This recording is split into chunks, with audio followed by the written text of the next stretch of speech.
Baik Bapak Ibu, sekarang kita ketemu lagi terkait dengan bagaimana cara kita melakukan input mutasi tambah.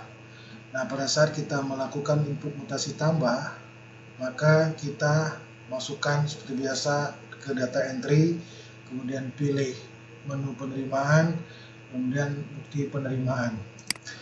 Nah, seperti biasa kita memasukkan untuk unit yang akan kita input. Dalam hal ini kita pilih misalkan Dinas Pendidikan, kemudian cabang wilayah SMA Negeri 1 Kota Pangkal Pinang.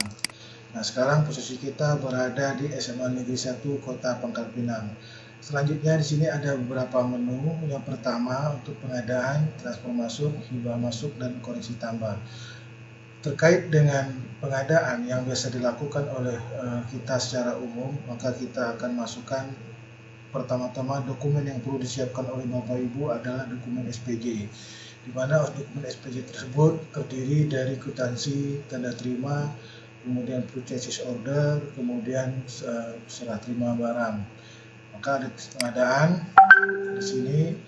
Nah, kita di sini posisinya kosong, maka kita adakan penambahan tambah. Nah, dia akan secara otomatis untuk yang bukti ini secara otomatis akan dibuat oleh sistem, jadi tidak bisa kita lakukan masukkan karena sudah tercustomize tanggal kita melakukan pembelian atau pengadaan. Nah, perlu kita ketahui tanggal pengadaan ini karena kita memasukkan triwulan dan triwulan saldo triwulan ketiga, makanya yang kita bisa lakukan berarti transaksi selama pada triwulan keempat, yaitu mulai dari tanggal 1 Oktober sampai dengan tanggal 31 Desember. Nah, andai saja kita misalkan memilih tanggal 7 hari Senin, kita pilih.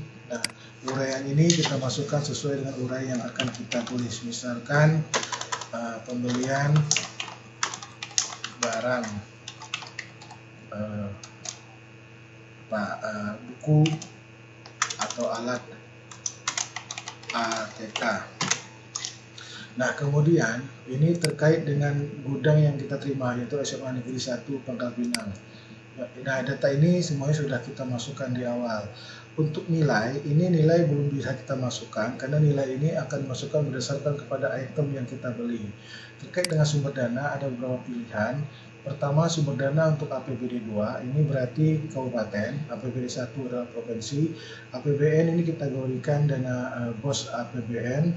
Nah, ini BOS yang biasa kita beli APBD dan yang lainnya sampai kepada IPP. Nah, kita pilih misalkan itu adalah BOS APBD, kemudian kode rekanan. Nah, kode rekanan ini kosong.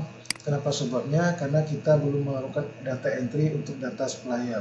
Ini bisa kita ketik nantinya. Misalkan kita ketik toko ATK. Ini kita alamatnya.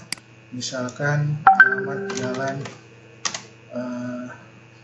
sekolah misalkan. Nah, kemudian kota Pangkal Pinang. Selanjutnya nomor fakturnya 1, 12 misalkan terserah Bapak Ibu. Nah, ini sesuai dengan faktur yang dikeluarkan oleh toko atau kode rekanan. Nah, ini tanggal faktur kita buat karena apakah sama atau tidak, tapi sama tanggal 7 karena pembeli tanggal 7. Nah, kita simpan. Ya, nah pada saat kita simpan nilainya ini masih 0. Nah, untuk rincian pengadaan maka kita klik di sini, double klik, atau kita pilih rincian pengadaan. Ini diaktifkan. Nah, kita pilih. Nah, ini masih kosong. Sekarang kita beli, yang kita beli adalah tambah, kemudian ID barangnya. Nah, ID barang yang sudah kita masukkan di sini ada beberapa, ini kartu persediaan. Nah, kalau ini tidak ada, maka proses memasukkan nomor persediaan ini dari data entry yang sudah kita lakukan sebelumnya. Kita pilih misalkan, karena kita ATK, kita beli kertas A4 70 gram. Nah, mereknya misalkan bola dunia. Nah, pada saat setelah kita bola dunia, ini bisa kita merek tipe ini bisa kita berbeda dan harganya. Nah, terkait dengan merek yang berbeda dan harga yang berbeda, ini kita masukkan nomor ID-nya. Nah, untuk yang nomor ID-nya ini kita sesuaikan dengan kondisi yang ada. Artinya ini nomor urut, dan ini kalau kita berbeda maka dia akan berbeda juga di sininya. Sekarang kita beli, andai kita 10 rim, maka dia kasih otomatis misalkan 60.000, kemudian kodenya adalah barang jasa, maka habis. Nah, ini misalkan yang kita lakukan sifat. Oke.